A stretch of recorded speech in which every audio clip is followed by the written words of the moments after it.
नियम 14। मित्र की तरह दिखे लेकिन काम जासूसी का करे। विचार। अपने प्रतिद्वंदी के बारे में जानना बहुत महत्वपूर्ण है। बहुमूल्य जानकारी इकट्ठी करने के लिए जासूसों का इस्तेमाल करें ताकि आप एकदम आगे रह सके। इससे भी अच्छा तरीका यह है कि आप खुद जासूस की भूमिका निभाएं। सौहार्दपूर्ण सामाजिक मुलाकातों में यह काम करना सीखें। अप्रत्यक्ष सवाल पूछें ताकि लोग अपनी कमजोरियों और इरादों को उजागर कर दें। चतुर जासूसों के लिए इस बात का अवसर हर जगह और हर समय होता है। द की ऑफ पावर, शक्ति की कुंजी। अगर आपको यह शक हो रहा है कि कोई व्यक्ति आपसे झूठ बोल रहा है, तो इस तरह का नाटक करें जैसे आपको उसके हर शब्द पर भरोसा है। इससे उसे आगे बोलने का साहस मिलेगा और वह ज्यादा बढ़ा चढ़ाकर बताने के चक्कर में अंत में धोखा खा जाएगा। इसी तरह अगर आप देखें कि कोई व्यक्ति आपसे कुछ छिपाने की कोशिश कर रहा है, तो इस तरह का नाटक करें कि जैसे आपको उसकी बातों पर यकीन नहीं है। आपके विरोध से वह उत्तेजित हो जाएगा और आपको भरोसा दिखाने के लिए सच्चाई उगल देगा। शक्ति के क्षेत्र में आपका लक्ष्य है भविष्य की घटनाओं पर नियंत्रण पाना। इसमें एक बाधा यह है कि लोग आपको अपने सभी विचार, भावनाएं और योजनाएं नहीं बताते हैं। अक्सर वे सावधानी पूर्वक बोलते हैं और अपने चरित्र के छिपे हुए सबसे महत्वपूर्ण हिस्सों यानी अपनी कमजोरियों, अपने उद्देश्यों तथा स्वार्थ को छिपा लेते हैं। परिणाम यह होता है कि आप उनकी चालों पर कोई अनुमान नहीं लगा सकते हैं और हमेशा अंधेरे में रहते हैं।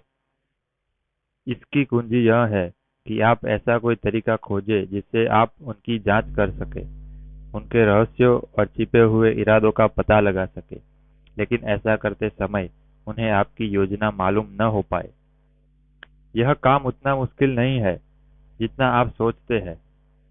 दोस्ताना व्यवहार से आप मित्रों और शत्रुओं दोनों से ही गोपनीय जानकारी पा सकते हैं। बाकी लोगों को जन्मपत्री और टेरो कार्ड देखने दें। आपके पास भविष्य जानने के ज्यादा ठोस तरीके हैं। जासूसी करने का सबसे आम तरीका दूसरों का इस्तेमाल करना है। यह तरीका आसान और शक्तिशाली तो है, लेकिन इसमें जोखिम भी है। निश्चित रूप से आपको जानकारी तो मिलेगी, लेकिन आप अपने जासूसों पर निर्भर रहेंगे।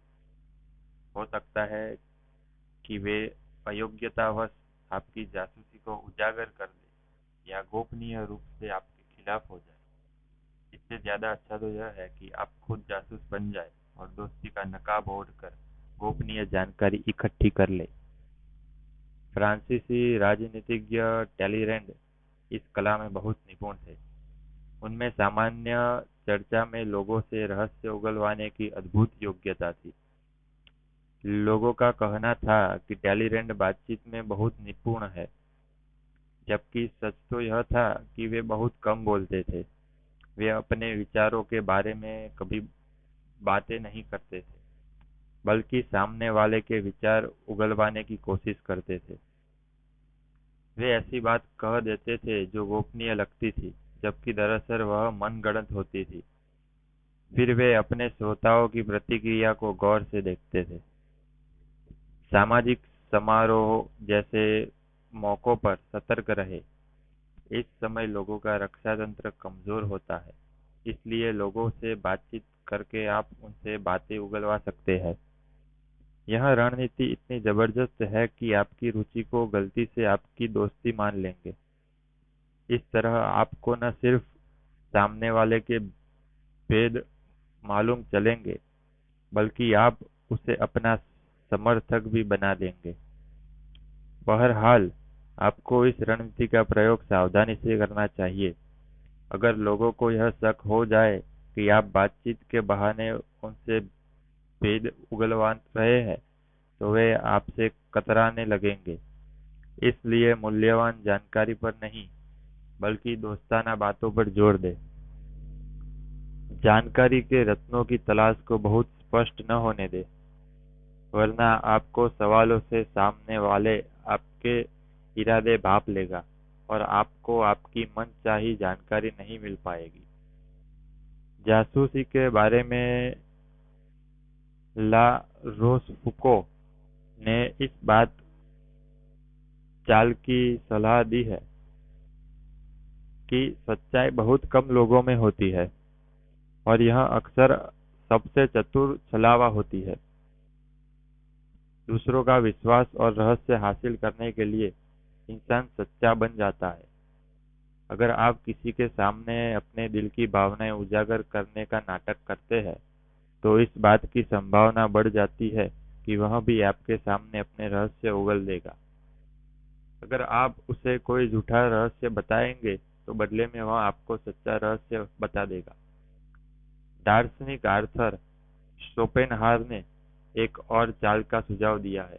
उनका कहना है कि बातचीत में आप लोगों का प्रबल विरोध करके उन्हें इतना चिढ़ा दे और इतना उत्तेजित कर दे कि वे अपने शब्दों पर नियंत्रण न रख पाए।